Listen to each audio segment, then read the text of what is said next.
Remember what okay, here we go. There it is. Okay.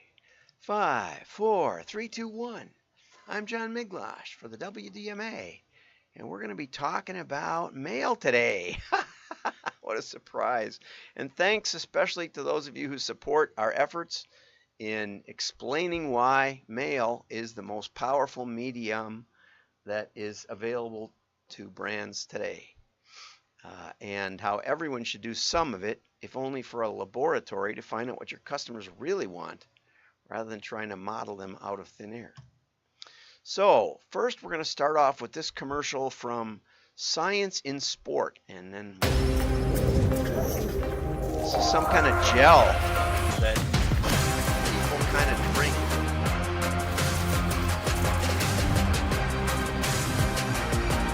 And they got loud music. I'll turn it down. The commercials, and you got to read it all, which is really odd. But whatever, right?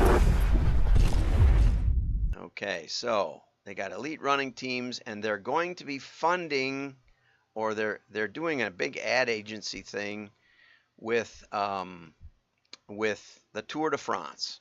Okay, got to hit the right buttons here. There we go. And so Amy Houston pointed this out, and it says here, one of the most beautiful depictions of hell you'll ever see. And it's it's the peloton riding up the mountain in the Tour de France, and totally unreadable type, which, you know, if you're going to do an ad and you're going to put type in it, at least make it readable, right? You don't have to make it, I mean, I don't know what the point of that is. All caps, condensed, Helvetica bold, you know, whatever. Of all the typefaces you could use, that's probably the worst. And it's reversed, and it's over a picture. All of the rules they broke. So maybe somebody will get it, but you know, their logo is super small. The campaign, you know, Mike Lee, I'll tag you in this, and you can, you know, split test it somehow. You know, if you had mail, you could split test it, see which one did better. Executive director at MC Saatchi London said, Science in Sports is the leader in sports nutrition. It's not exactly nutrition, but it's like Gatorade in a gel. And we're delighted with this campaign, which highlights the pain, suffering, and sheer physical effort that the Tour de France demands. Hopefully we'll never find out how that feels. Yeah, look at this. External temperature. It's 30 C, but you can't read it. And this is 40 C, which is 104 degrees Fahrenheit. You know, very, very small logo. Very, very small everything. You know, I think it's... Anyway, but I like the Tour de France. I used to watch it when Lance Armstrong was winning it every year. That was a lot of fun, even if it was doped up. I think everybody was a little doped up, but it was still fun to watch him go up those mountains and just pass everybody. It was a lot of fun. Okay, an epic closure announced this week. LSC, which used to be R.R. Donnelley. I don't know why they came up with LSC. It's never meant anything to me. I don't even know what it stands for. So take your 150-year-old name and just trash it. But anyway, they're closing their last Gravure printing plant. You know, I got to print once. I got to one good run of rotogravure where we did the inside body. And it was kind of fun because we printed the order forms at Amadon Graphics, who supports the WDMA. We did the covers and outside wrap, which I think was a 16-page. And we did a 48-page on rotogravure, so we had a 64-page or so total catalog. And so we kept the body the same as we went through the year. The cover was printed, I think, in Glasgow, Kentucky, and the roto was, I think, Gallatin, Tennessee, or vice versa. I forget, but you know, we were basically printing the whole thing. It was about 6 million pieces all told. And And that's kind of the minimum for roto, but it was fun to do. I got a tour of the plant, and I happened to have at the time a loop, which is like a little magnifying glass, and it was from Japan, and a print salesman gave it to me, and I really cherished it. I don't know what happened to it now, but I asked the plant manager why there was different dot shape on each color in roto. And he said that was for morays, I think it's called, where they overlap, and you get a wavy look if you don't minimize those. But roto was a big cylinder, and a stylus with different shaped points would bang into this thing, determining how deep a well would go into these cylinders, and that would be rolled through ink. And the ink was electrostatically charged, so that it would first be attracted into the wells, and then it would be repelled onto the paper as the drum turned. Fascinating technology.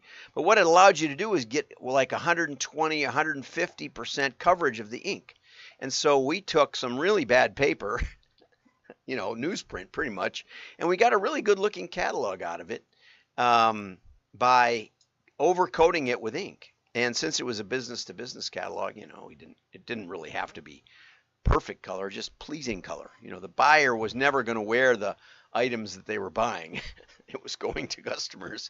So if it didn't quite match the color, it was not the end of the world. Anyway, so this is their last Gravure plant for LSC to close. It says that LSC, well, for over 150 years, our Donnelly been a leader in print technology. And what was interesting was that they actually said now customers are migrating to high volume offset, which is interesting because, I suppose if you're only going to do a couple of million pieces, I don't know who's left. I think it's funny that they said customers are migrating away when basically they're shutting it all down, Krieger, I remember Krieger had some big roto, but I never printed with them. And then they shut down. I don't know that Quad has ever had roto. I don't think so. So, I'm sure you can do high volume runs in offset, but you can't put down as much ink. And they said the paper costs continue to rise up 55% and 30%, but, you were starting with cheaper paper in the first place. Really, but as the newspaper industry goes away, the most probably the biggest customer of roto right now, Rotogravure, is at least it used to be the freestanding inserts, the flyers that you get. I always look at them on the week before Father's Day, but they would come in the Sunday paper and there'd be a big pile of inserts, FSIs we call them, and those typically run really, really long. Tens of millions of pieces, and then they get distributed to newspapers across the country. And there still are, I'm sure, plenty of newspapers in the millions of circulation. But in general, the amount of paper being used is much, much less. So I would guess that's what's really driving the cost as people are shutting down production and moving it to other types of paper. So LSC created Cody Collective in March of this year, which is why I'd never heard of it, and it doesn't mean a thing to me, just like LSC doesn't mean a thing to me. But it comes, James Richards says, he's the CEO of Cody, he says that the name comes from ancient Celtic word for helper, and it evokes, not to me, or anybody who doesn't speak Celtic, the brand promise to take it from here. Okay, and they are combining photography and probably data and pre-press, basically taking a page from what Quad was announcing last week. Will that work? I guess, you might as well do it, especially the photography. It made sense to me to photograph the items because, the reproduction is part lighting and, composition and part camera settings and then part press setup. But you can do less and less with the press. It's just push a button and it goes.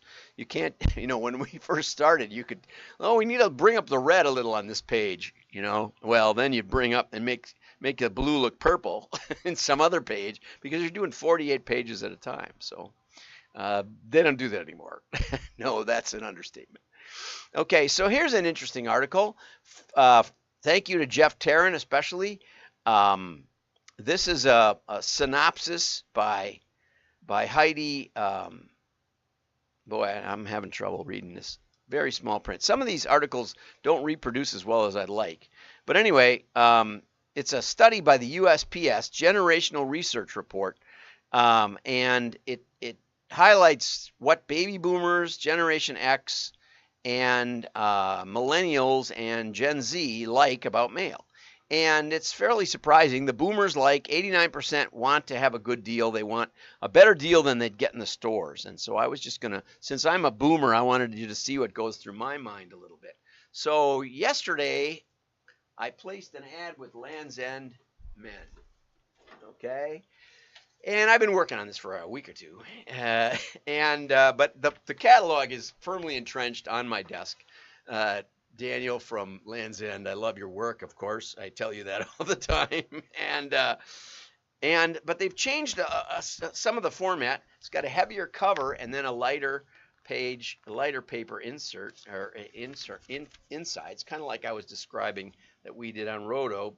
You know, beautiful stuff, nice visual hierarchy. And I needed a belt because I've lost some weight and a couple of my belts have worn out. And so I noticed that they did have belts in here, and I had bought one on eBay, which was beautiful, Amish, but it was a little wider and thicker than I wanted. I wanted more of a dress belt. Now I can't find the belts, but I'm looking through the whole catalog. Okay, and so then I found it on Land's End, and I went onto the web page because I know how to type landsend.com, and they remembered my login for, I don't know, since they built a website. Yeah, here's the belts. Okay, nice, very nice. I got a reversible brown and brown, and so I went on there, and this one has a nice 40% off. Boop boop boop. See, boop boop boop boop there. If you put in the code, whatever it is, you have to go to the back page to find that. I didn't like that so much. You had to put in Surfer for that. But when I got to the web page, it had a 50% off. And free shipping if you bought more than $50. So I threw an extra, so the $70 belt went down to about $35. I threw in an extra black t-shirt, turtleneck, which you know I like. You know, all winter I wear those, Land's End.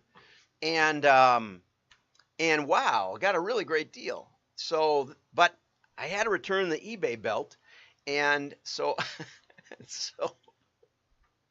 I got that shipped off the other day, and you know, now I'm getting acknowledgments that it's on the way, and so I thought, well, okay, it's gonna work out. And so I went back to Land's End yesterday to buy the belt. I had the same page still up, and my shopping cart's still there, and I hit, you know, purchase or complete or whatever it was, and it said, oh, that code is expired, the one on the website.